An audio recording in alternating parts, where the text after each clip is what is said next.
identifying priority groups for vaccination that was issued in October of last year, and finally, two specific recommendations for the Pfizer and the Moderna vaccine that have been previously made public. In the case of the Astrazeneca vaccine, we had a long review of the evidence, talked to the experts and the people who are directly involved with the trials, and we have come out with the following recommendations. Based on the current evidence, SAGE recommends that this vaccine should be administered in 2 doses of 0.5 milliliter each, with an interval of between 4 and 12 weeks between the first and the second dose. And given the evidence that we saw, we realized that extending the evidence between 8 and 12 weeks is the best time really to give a second dose to produce a much better immune response. So our recommendation is to use these 8 to 12 weeks interval as the main one for the application of this vaccine. In the case of the data coming from clinical trials, we have seen that there was a small participation of people over 65 years of age. However, the results of the efficacy estimate for persons up to 65 and older had a wide confidence interval, and therefore we feel that the response of this group cannot be any different to groups that are of a younger age.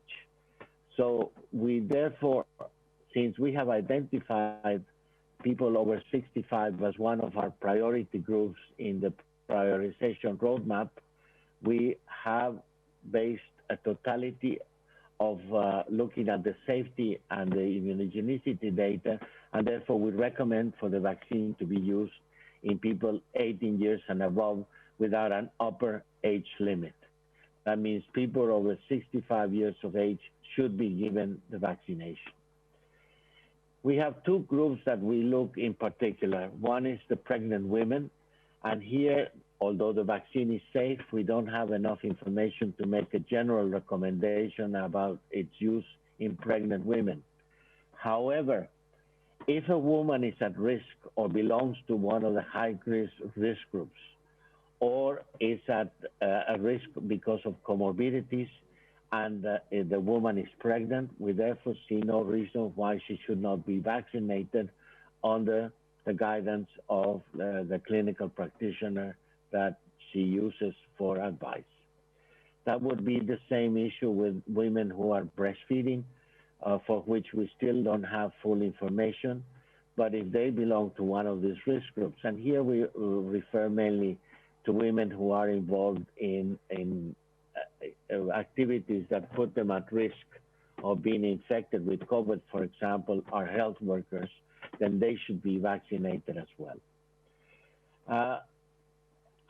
We recommend that regardless of the person's history of whether they have had a COVID infection or not, they should also be a part of the vaccination program.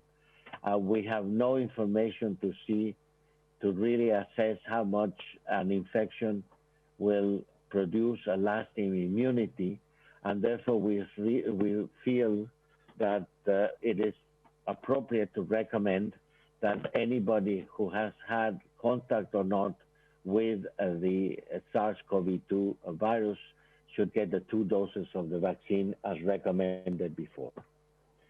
And we also advise governments to look at, in their own countries, of which to prioritize the group that they feel are the most disadvantaged or that have the highest rates of the possibility of getting infected and being seriously ill or dying for the start of the vaccination and the use of these products now that we have a constraint in the supply chain.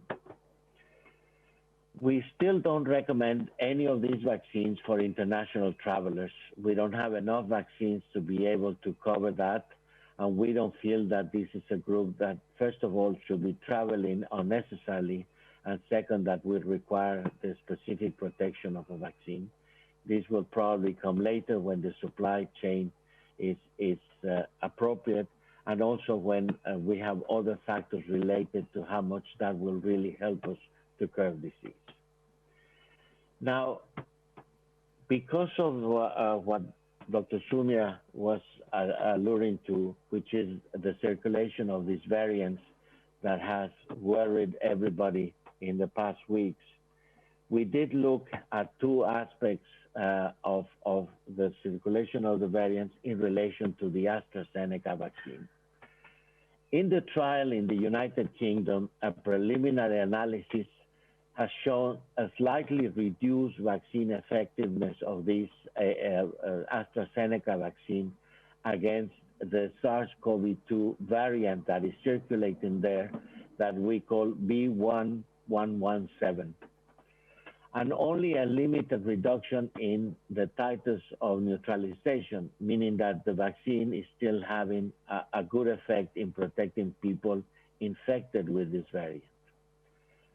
In the case of South Africa, where the variant that is circulating is called B.1.351, the preliminary analysis using antiserum obtained from people infected or vaccinated with the AstraZeneca vaccine has shown that there is a marked reduction in the vaccine effectiveness against mild or moderate disease, and a reduction in the neutralizing antibody levels.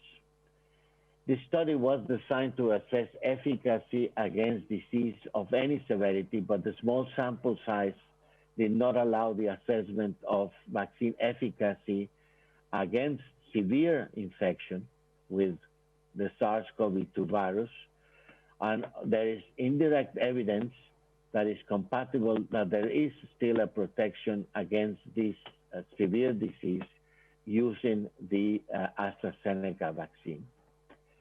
Considering all these factors, we have made the recommendation that even if there is a reduction in the possibility of this vaccine having a full impact in its protection capacity, especially against severe disease, there is no reason not to recommend its use, even in countries that have the circulation of the variants.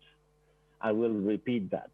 Even if you have the circulation of a variant in a country, there is no reason that we see for now to use this AstraZeneca vaccine as indicated to be able to reduce the level of severe disease in that population. We also feel, as a final note, that there is a need to have a very strong and robust follow-up of the use of these vaccines as they are implemented in any country. The pharmacovigilance to assess its long-term safety and the impact these vaccines might have in the possibility of containing the infection are two things that are very important for us to follow up, and those will be the things that will define eventually how we have a final use for these products. We will be looking, as Dr. Swaminathan said, at other vaccines in the very near future, and we will come up with the recommendations for their use as well. I would leave it at that, and thank you very much. Thank you, Dr. Cravioto. I would like now to open the floor to questions from the press, just reminding you that you will need to raise your hand. I will start with Sophie Mokoena from South Africa, working for SABC, South African Television. Sophie, you have the floor. Thank you so much, Fadila. My question is around South Africa in particular. The country has already bought 1 million doses. They arrived last week. There was hope and optimism, particularly from the frontline workers who are vulnerable and also ordinary people. And now there was this information, and there's now confusion whether South Africa should continue with the vaccination using the available vaccine, even though you have this problem of the variant 501YV2. What is your recommendation as a panel? What must South Africa do? Must South Africa continue administering these vaccines, the vaccine that is available now? Or should South Africa not use it?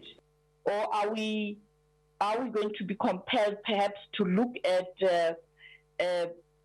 maybe boosting the vaccine? What is your recommendation? What must South Africa do? And what must the South African public take into consideration? Thank you, Sophie. Your question is very well understood. And I will ask Dr. O'Brien to respond to it. Thank you, Sophie. Yes, this question is really top of mind for people, and let me do my best to answer in as clear a way and pointing to the evidence as possible and the recommendations. I think the first thing to say is that as WHO, we have been in conversations with experts and ministry officials in South Africa. So we are conferring, providing all advice possible and in close discussions about the way forward. The important thing to remember is that the Astrazeneca vaccine is an efficacious vaccine. It has demonstrated efficacy and safety. And it is an important vaccine for the world, given the short supply that we have in vaccines. And in taking all of the evidence under advisement, this very recent evidence about this small trial that is inconclusive around its findings, albeit demonstrating a low efficacy against mild and moderate disease with no evidence to point in one direction or another on severe disease. So we have an absence of evidence from that trial about whether or not the AZ product has efficacy against severe disease, hospitalization, and death. And that is the outcome of most interest and most impact for early rollout of vaccines. We do have SAGE having reviewed all of the evidence, and this evidence was presented to SAGE on Monday afternoon, along with the evidence on variants of other types, the B117 variant as well. And we do have an assessment from SAGE that there is a plausible expectation that the vaccine will have efficacy against severe disease, albeit we don't have the evidence in hand, but there's plausibility for that being the case. And the reason that there's plausibility, it really comes from 3 lines of evidence. The first is that for all of the vaccines, there is a gradient of response going from the highest response is against the most severe disease, and then somewhat lower efficacy for moderate, and then further down for mild disease. And we're starting to get evidence on the impact against infection, regardless of whether you have disease or not. So we know that there's a gradient, as is true of many vaccines. This is not unique to coronavirus vaccine. So given only evidence on mild and moderate disease, we would expect that whatever the efficacy is, it would be higher against severe disease than mild and moderate. The second line of evidence is that we know from other of the coronavirus vaccines that the correlation between the neutralizing activity and efficacy is not a one-to-one correlation. And so we are expecting more data to come in on the neutralization activity of other products that have shown efficacy against moderate and severe disease against this variant. And the third line of evidence is on the T-cell responses. And remember that there are different ways that the immune system responds to vaccines. One is by producing antibodies, but another component of the immune system are the T-cells. And the evidence that was presented to SAGE provided a view that the maintenance of the T-cell response would be quite strong against this variant. So it's really the guidance that SAGE is coming with is to recognize that we have limitations of the data around exactly what to expect with this vaccine relative to severe disease, hospitalization, and death. But in its full nature, the advice from SAGE and taken on board now by WHO is to proceed with the vaccine, even in the setting of variants, with countries taking into consideration their own specific epidemiologic situation, the access that they have to a variety of different products, and to tailor that decision-making for each country. The intention, as we understand it, from South Africa is to proceed with the use of the Astrazeneca vaccine in the context of collecting in a very dedicated way and a well-designed way, collecting the kind of information that is needed in order to fill in some of the gaps in information around severe disease for this product with the variant that is circulating. And we will be doing everything possible to support South Africa in any way we can around the design of the evaluations of the vaccine.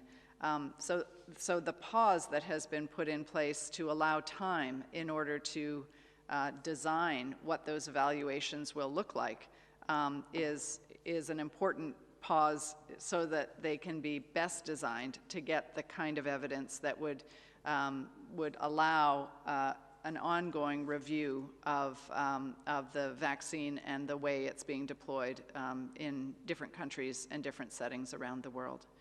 So that's the reasoning behind the recommendation from SAGE and that recommendation to WHO, which has been accepted, and the advice, generally speaking, to countries about how to address the use of the vaccine and the variants. So let me stop there and just see if either of my colleagues, Dr. Humbach or Dr. Swaminathan, want to add anything further to that. Very quickly, just to say that, just to re-emphasize that the decision in South Africa is to roll it out, but in a way that you're collecting evidence and data so that that can inform the future rollout. So some of the headlines we saw in the media were, that they're going to stop using this vaccine. That's not accurate. And so I think the way that, Kate just explained it, it's a phased rollout of the vaccine.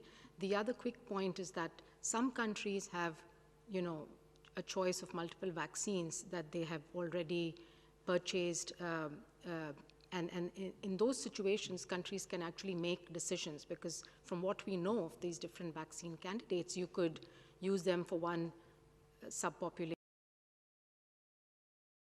of countries that are still waiting to introduce a vaccine, and this vaccine may be the first one. It's certainly for communities of people as the vaccine is rolling out. And the reason for that is severalfold. The first is that we have evidence on whether or not these vaccines and the magnitude of how much they protect against disease. That is what the efficacy trials were designed to do, and these are the efficacy results that have been so widely communicated and I think are being well understood by people in countries around the world. What we don't know about these vaccines is the degree to which they protect against becoming infected. And as we all know, you can be infected and have no symptoms. Either you're before the development of your symptoms, or in some people, they become infected and don't develop symptoms at all. And yet any of those people can transmit the infection to somebody else. So until we have the evidence from the studies, and they were designed into the studies, but we don't have the results of those data yet, we are recommending very strongly that people maintain all other interventions, masking, hand washing, avoidance of a lot of contact with other people. Because for several reasons. First of all, no vaccine is 100% protective in 100% of people who receive the vaccine. We've seen that the efficacy results are very strong, especially for hospitalization and death, but none of them are 100% effective against all elements of disease. So even if you are vaccinated, you still have some risk of developing disease, even if it may be of a more mild form. And you certainly are at risk of still becoming infected, whether you know it or not, and transmitting it to somebody else. So for these reasons, not for any particular vaccine, but frankly for all of the vaccines that now have evidence around their efficacy, being vaccinated is not a reason to stop doing all of those things. In fact, it's ever more important that everybody is undertaking the interventions with ever greater intensity. And the reason I say that is as we roll out these vaccines, they can only be effective to the degree that, that the viruses that are circulating are going to be sort of knocked down by the vaccines. The more the viruses circulate, the more transmission there is, the more chance there is that there's a variant that actually develops that starts to have less impact by the vaccines. So now is the time to actually intensify all of the interventions that we have while the vaccines are rolling out to assure that these amazing products that we have now, the scientific achievements, actually can deliver the impact that they were designed to deliver. Thank you. I had just one sentence, and that is that if you're a healthcare worker in a country and the country is rolling out a vaccine, please take it. Don't compare and wait for something better to come along. A vaccine now is much better than waiting for something potentially that may come down the road after 6 months or a year. So anything that's being approved by WHO, that's being distributed by COVAX, that's available in the country, or that's approved by a regulatory agency, you know, and being made available, please do take it. Thank you. I would like now to invite Catherine Fioncon-Bokonga to ask the next question. Catherine, can you hear me? Yes, thank you, Fadela. Good afternoon to all of you. My question is regarding the surveillance and the collecting of the data. Is there a mechanism? Because Dr. Soumya Swaminathan spoke about it as her colleagues. Thank you. Thank you. Yeah. Thank you. That's such an important question. You know, this is the first pandemic where I think we've had so much information on the virus and on immunity and on the science. I don't think there's any other virus that's been so well studied by so many scientific groups around the world. One of the really remarkable things have been the availability of genomic sequence data on this virus. Starting from the very beginning, on the 10th of January, we received the first genome sequences from Chinese scientists, which told us that this is a new virus closely related to SARS-CoV-1, but a completely new virus, and it was then later on named SARS-CoV-2. And now we have almost 500,000 whole genome sequences in public databases like GISAID, like GenBank, and there are thousands of scientists working around the world collaboratively to analyze these data. So from the beginning, we've been watching this virus, and we've learned, you know, all viruses mutate or change, especially RNA viruses. Now, this particular virus actually has been changing or mutating much slower than other viruses like HIV, like flu. So in a way, that's been reassuring. We were tracking these changes right from the beginning. There was a mutation that appeared in February, March, the D614G, that quickly became predominant across the world, and there were early reports that it's much more transmissible. Now, so this is a natural evolution of viruses, so we are not surprised. What is recently has been of concern, of course, is that some of these mutations in the spike protein are actually acting to prevent antibodies from binding as effectively to the virus. So the virus is able to get around the antibody and still go and bind to the cell receptor. But the scientists are tracking this, and they're finding ways of how we could change the vaccines as well as monoclonal antibodies and treatments.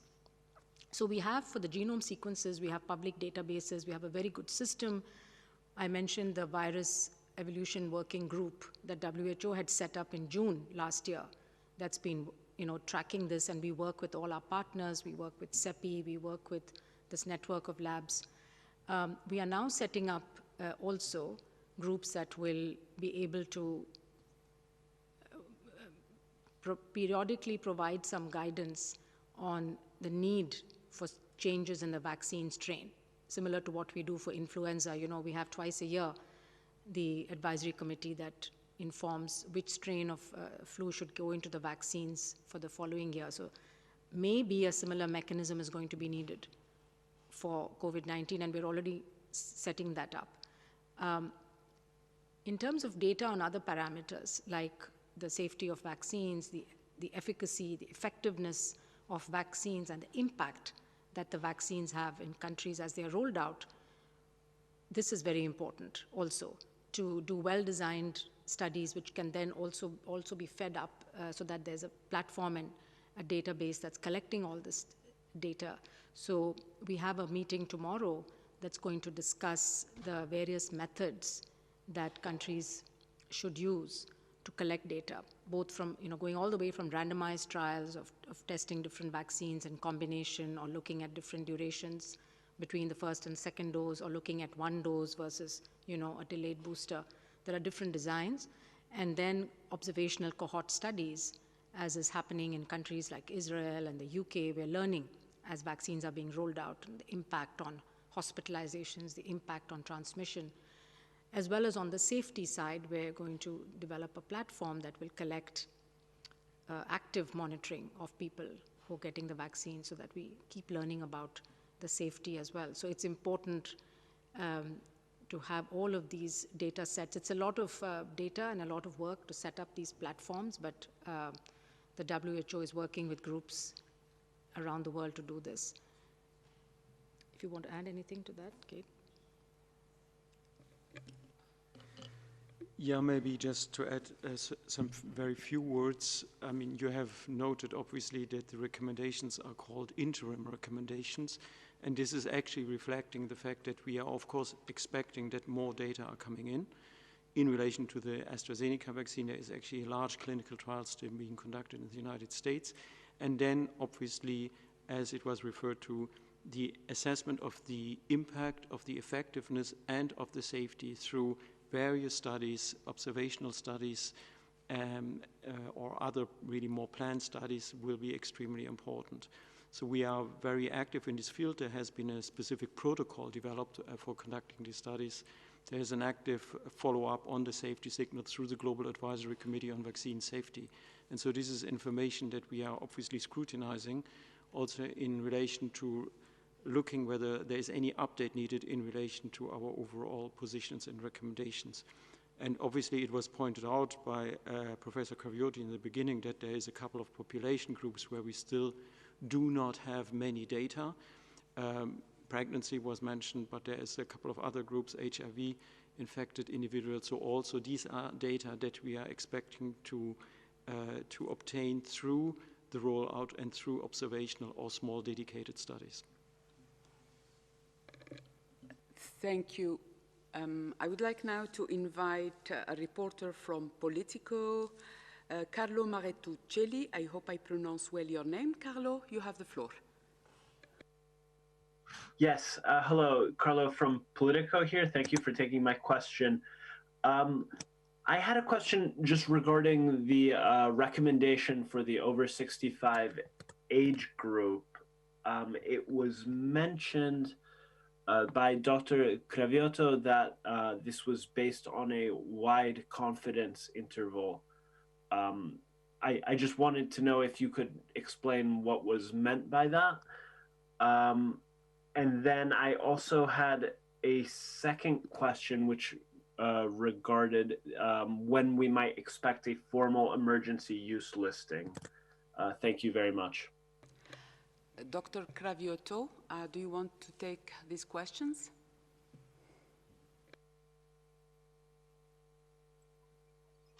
I think about the confidence intervals, I would like Dr. Joachim Hombach to answer that, please. Okay, happy to do so. Yes, this is correct, and we have obviously discussed this at the SAGE committee. The reason why there is a very large confidence interval around the efficacy estimate for people above 65 is a number. There were relatively few older people enrolled in the study. They were enrolled also at a later point in time, so less data have accrued, and it was also observed that apparently the people in this age group did a big effort to shield themselves from COVID, so the attack rate in this age group was also relatively low.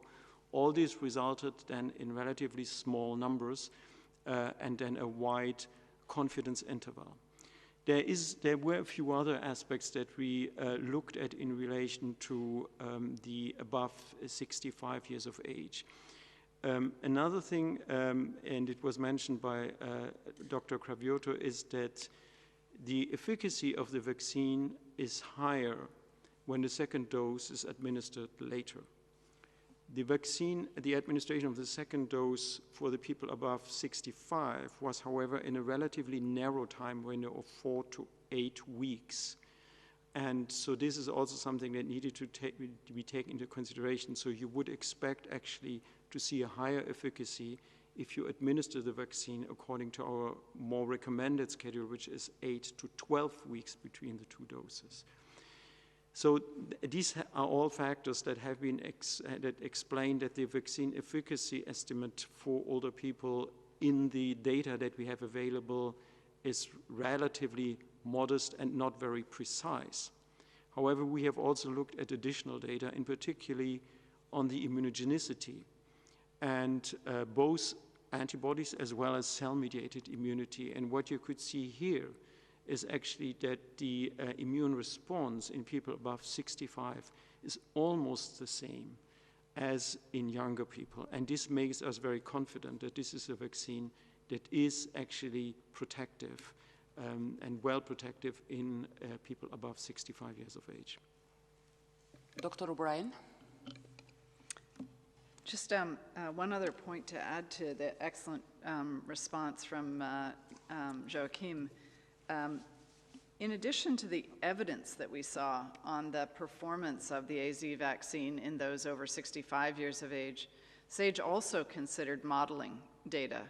And modeling data revealed that even when the efficacy drops down, a hypothetical efficacy drops down to as low as 10% efficacy, it's still the right thing to do to immunize older adults with a low efficacy vaccine because of the high risk of severe disease and mortality in that age group. So the evidence shows that the efficacy in older people, as was explained by Joachim, we see very strong immunogenicity, very comparable to younger adults. The efficacy estimate itself is a strong efficacy estimate, but with this uncertainty bound that does cross zero. But even if the efficacy were substantially lower than even what was measured, it's still the right thing to do to go ahead and vaccinate older adults using a product like this. And then I just wanted to address the emergency use listing question. I'm sure you understand that this is a product that is actually being manufactured in a number of different locations around the world. Those are referred to as nodes. The product that is being primarily managed by Astrazeneca, and then a product that is being managed by the Serum Institute of India. So those are two separate EUL processes. And both of them are in their last stages of evaluation and decisions meeting to consider each of these.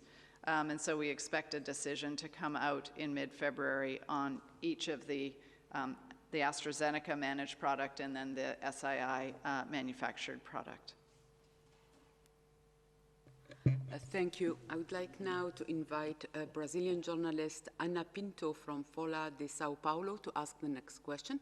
Ana, can you hear me? Sure. Hi, thank you. My question is about the P1 variant. I understand that there is no data on the impact of the AZ vaccine on the P1 variant, the one discovered in Brazil, right? But I would like to ask that, given the fact that this P1 variant has the same mutation of concern, the E484K, which is related to the ability of the virus to escape the antibodies. My question is if the same results should be expected, the same results encountered in South Africa should be expected, and if there should be more studies also about the AZ vaccine on the P1 variant to orient, to guide the policies in Brazil related to the protection of the people of the countries where there are this variant. Thank you very much. Thank you, Anna. Dr. O'Brien, you have the floor. Yes, so just confirming that indeed you're right, either the serologic evidence or clinical evidence on the P1 variant are still in development. We know that first of all, the AZ product, as we all know, has a clinical trial ongoing in Brazil, and so cases are accruing, and we do expect that there will be evidence that will come forward around the interaction performance of the Astrazeneca vaccine in relation to the P1 variant, and that there would be serologic data as well, neutralizing titers to contribute to that evaluation. I think we are so in the early stages of understanding what any specific change in the virus means for the performance of one or another of the vaccines or the vaccines as a whole. So the speculations about what might be seen, especially speculating around P1 relative to what has been seen for B1351, where we've already appreciated that we have such limitations in the evidence around the B1351. So I think it's probably best to let the data speak for themselves rather than speculating on what the data might show, because we are so, as a world, in this learning phase with the vaccines and with the viruses. But we do need to be prepared for doing comparisons, undertaking surveillance so that we have a clear understanding of what the viruses the variants of the viruses are doing and how far and wide they are transmitting. And some of these variants may result in the virus being less fit. So it's not always that a variant actually is to the advantage of the virus. Some of the variants actually are either neutral for the virus or make a virus less able to cause infections in people. So we're in early days on P1 and its relationship to each of the vaccines that has demonstrated efficacy at this point. Thank you. Let's move now to India. I would like to invite Ashwin Bashing from Observer Times to ask the next question. You have the floor. Thank you for consideration. As it is report that the highest mortality rate of the COVID-19 disease occurred due to cytokine storms. My question is, what reports WHO have for over-response of immune system called cytokine storms in COVID-19 patients? Is this considered in AstraZeneca AZ-122 vaccine approval for emergency sanction around the globe?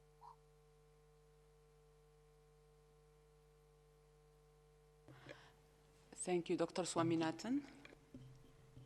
Thank you. Yeah, that's an interesting question. So the primary endpoint in the AZ vaccine trial was symptomatic COVID-19 disease. So you had to have a positive PCR test with one or more of symptoms. There's a long list of symptoms. And then in most of the trials, they've tried to classify people in, if they got the disease, was it mild, moderate, or severe? The definitions vary a little bit between, the different vaccine trials, but WHO has a clinical definition scale. So when companies use that, then it's easy to compare. And then, of course, looking at hospitalizations and death. These are the endpoints, that were measured.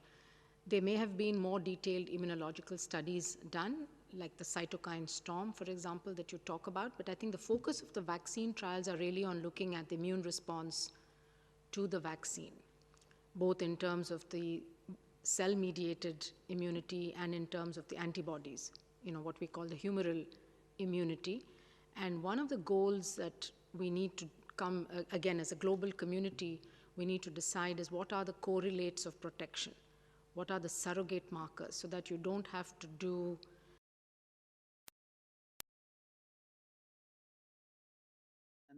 the estimates of the efficacy. Again, I'll repeat what the confidence intervals are on that, but the estimate of efficacy, depending on whether it's looked at after one dose or after 2 doses, is in the range of 52% to about 56%. And the confidence intervals on that go up to as high as 85%. And I mentioned, I think Dr. Cravioto mentioned already, and so did Dr. Humbach, that the lower bound of the confidence interval goes below 0. So those are the efficacy trial results. They, first of all, doses were not administered in the extended interval strategy, which we also have evidence shows that with a longer interval between the 2 doses, you get better efficacy. And then the second point is that evidence is accruing from the UK as the vaccine has been rolled out. There are additional cases that are occurring, and we are expecting soon to have some effectiveness estimates among older people. The question was, why aren't we waiting? Why don't we just wait? Why don't we constrain the use of the vaccine to those under 65? And there are a couple reasons that I'll just emphasize again. The first is that even at these values, so we have strong confidence from the comparability of the immunogenicity data that there's no reason to expect that efficacy is substantially compromised in older people. The second is that we do have efficacy estimates that confirm that there is significant efficacy for those over 65. The third point is that the additional evidence we certainly are going to look at, but there is urgency to provide recommendations now at the present time when these vaccines are available at hand and ready to be rolled out in a large number of countries. And countries are relying on our best advice of how to use vaccines. Now, some countries may have a choice of products to use and may choose to use different products in different ways, either because of operational characteristics. Some vaccines that require ultra cold chain, like the Pfizer vaccine, may be difficult to deploy in some settings. With multiple vaccines in a program, there may be the choice to preferentially use one or another for different uses. But there's no reason, especially because the over 65s are at the very highest risk of severe disease and death, that a product that has significant efficacy, it should go ahead and be used. That is the priority group. And so there's no reason to constrain the AZ product from a general recommendation in the view of SAGE and adopted by WHO for an age criteria, while we're also learning and accruing more evidence. The US trial, the multi-center trial, we're waiting with great anticipation Our understanding is that those results are not expected for at least until into March. And so it's not possible, given the evidence that we have at hand now. The SAGE assessed that the preponderance of evidence weighed in favor of not constraining the age criteria for its use. Thank you. If I may add, Kate. Please, yes, Alejandro, yes, go ahead. I think one of the considerations that SAGE is making is the need to stop severe disease and mainly people dying, and withholding a recommendation for a number of weeks, waiting for more information when we have enough to make a recommendation, I think would not be appropriate. We have thousands of people dying from the infection in many countries of the world daily. And I think anything we can do to use a product that might reduce that is totally justified, even if the information is not as complete as we would like. Thank you. Thank you, Dr. Cravioto. I would like now to invite Jamie Keaton from Associated Press to ask the next question. Jamie, you have the floor.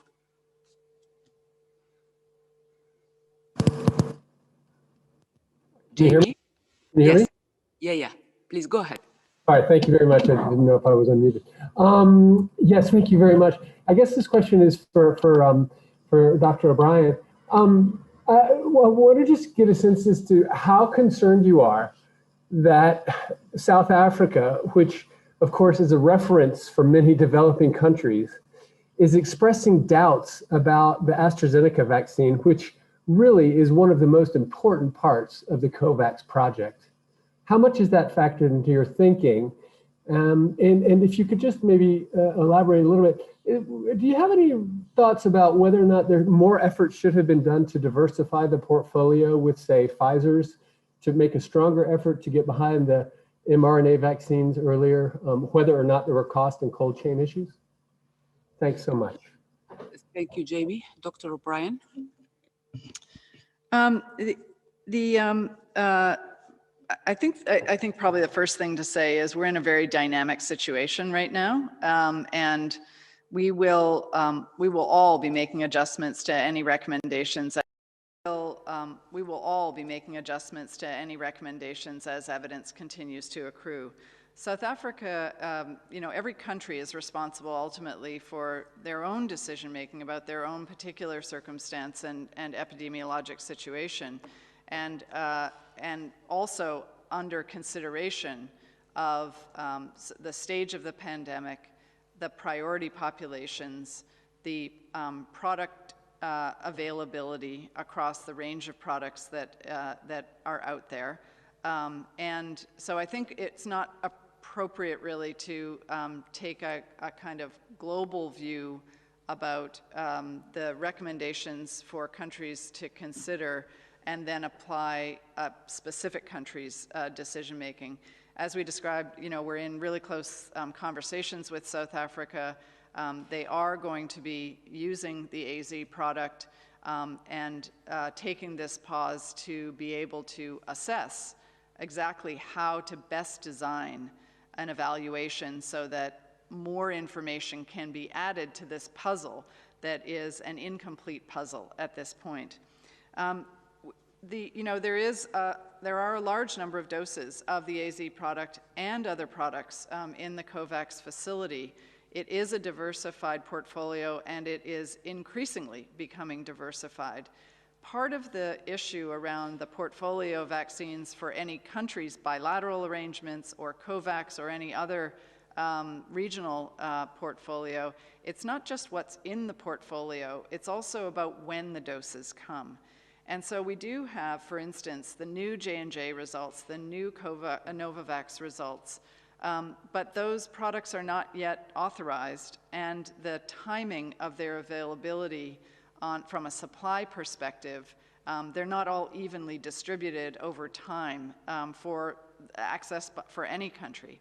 So we really have to work with what we have at hand now in the portfolio, in the toolbox, available to countries, and make our best recommendation on the evidence that is available about how to best use those tools.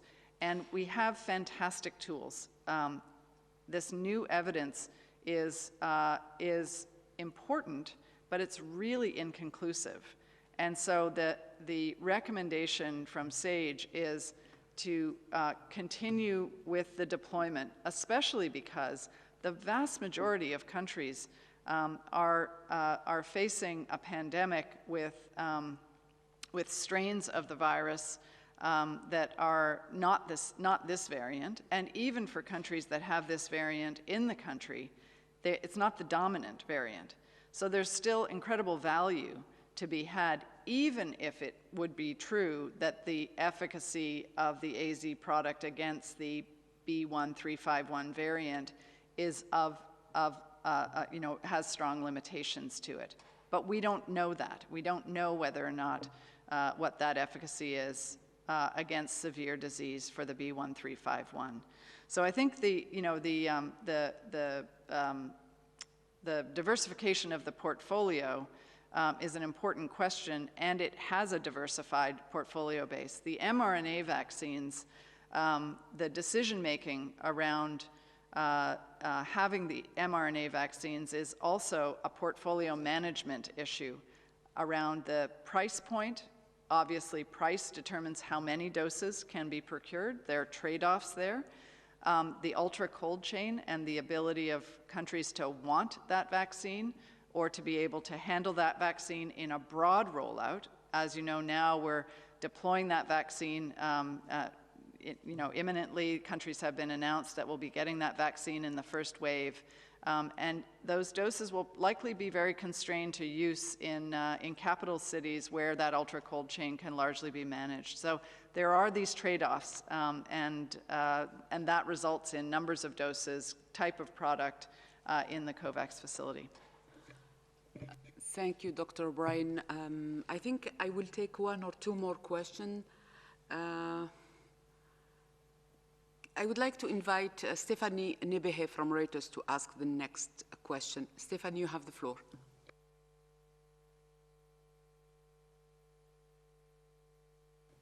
Thank you. Yes, a question follows on from that, please. For Reuters, the South African health minister has said today that they're indicating they're trying to trade some of their AstraZeneca doses.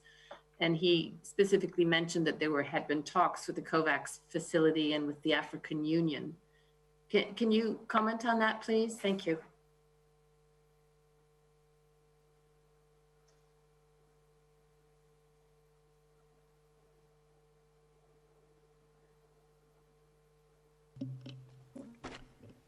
So the COVAX facility obviously wants to work with countries to make it, do everything possible to facilitate the rollout of vaccination. Countries can express preferences for some vaccines over others. They can opt out of vaccines. So I think it's perfectly possible for South Africa to have these discussions with the COVAX facility. South Africa already has vaccines which they, directly purchased. So the first batch of AstraZeneca vaccine, which is available, did not go through COVAX. South Africa is also one of the countries that will receive Pfizer vaccine in the first wave from the COVAX facility. And then there are subsequently shipments of the AZ vaccine that have been planned. So I think it's possible to discuss this, and we should, as I said, we are open to this the discussion with countries, and as time goes on, there will be not only more volumes but also a broader portfolio of vaccines. We're very soon expecting to get the data from the J&J as well as from the Novavax vaccines, both for policy recommendations and for the emergency use listing. So as the months pass, there's going to be a wider variety of vaccines, but as Kate mentioned, there are trade-offs between these different vaccines. Obviously, the ultra-cold chain requirement for some of them, single dose being an advantage for a number of countries, as well as the efficacy in different age groups or other subpopulations. So I think as time goes on and we learn more, but I think the important thing is that right now it's important to get the vaccines out and the high-risk groups getting the vaccines so they're protected. As Dr. Cravioto said, the pandemic is raging. We need to prevent deaths. We need to protect our health workforce, protect the health system so that they can then serve others. So that should be our priority now, using the vaccines that we have. And then as time goes on, the recommendations will get more refined. And I think the other important message is that we need to learn, and there needs to be a body of evidence that we consider, and we tend to react now to every finding, every study, regardless of, whether it was large enough, whether it was robust enough, whether the evidence was strong enough. This is not just for vaccines, but for treatments as well. We've seen this over the last year, right? We've become euphoric one day, and then we become depressed the next day. So this is where, we have to be a little patient. Let the evidence accumulate till we can make a decision based on the data, and that's exactly what SAGE will do. Thanks.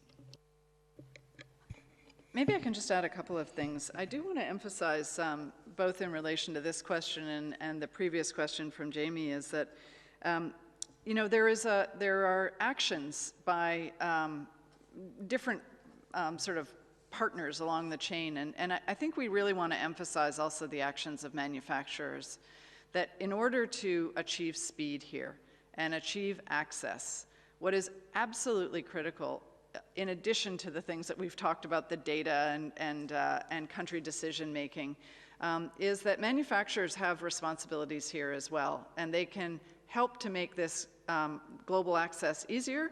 And the ways that they can do that, number one is prioritizing the submission of data to WHO for emergency use listing. We are unable to move on EUL unless we actually have the data to evaluate. We do expect that manufacturers will make that a priority as some of their, after the submission for the first authorization that allows the marketing of the product, we would really ask that manufacturers make WHO EUL their next stop, and that consultation be happening before they're even, while the data are in development, so that there is a readiness and a preparation to know what will be required and to be able to submit it.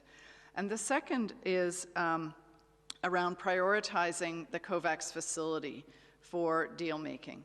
That this is the only global mechanism that we have for fairly and equitably distributing vaccines, so that we can assure that the highest priority groups in all countries are served, and doing that before serving lower priority populations in a limited number of countries. We've been really going at this message that there are now, we're at over 130 million doses that have been distributed and administered worldwide, and the vast majority of those doses are going to just 10 countries. So the importance of products being considered by the COVAX facility, getting into the portfolio, if there's an advantage for the portfolio in its diversification and its supply distribution, just cannot be overemphasized. And the willingness of manufacturers to engage in discussions and in negotiations. Discussions, of course, on the EUL side, submitting data for the policy process, which we're talking about here, and for undertaking assessment of deals with the COVAX facility. Those are things that manufacturers can do to make things go faster, make things go fairer, and make things more accessible. And so I think we're just calling on all actors to do the thing that's in your remit and your ability to assure that as a world, we're getting to the impact that these amazing scientific achievements hold promise for. But unless we have solidarity along with science, they're not going to get their maximum impact. Sumi, I think you wanted to add something. No? Okay. No. Thank you. Thank you all. We have gone over 1 hour. In fact, it's 1 hour and 15 minutes. So I think it's time to close this press conference unless we have any final comment. I think I would like to thank journalists who are following us, and if you have any follow-up question, don't hesitate to contact the media team of WHO. Thank you all for your participation, particularly to Professor Cravioto from Mexico. And just to let journalists know that we have posted the interim recommendation on the web, and they were also sent to the media list before the start of this press conference. You will be receiving the audio file just shortly after we end here, and see you Friday. Thank you all. Thank you all, and see you next Friday. Bye.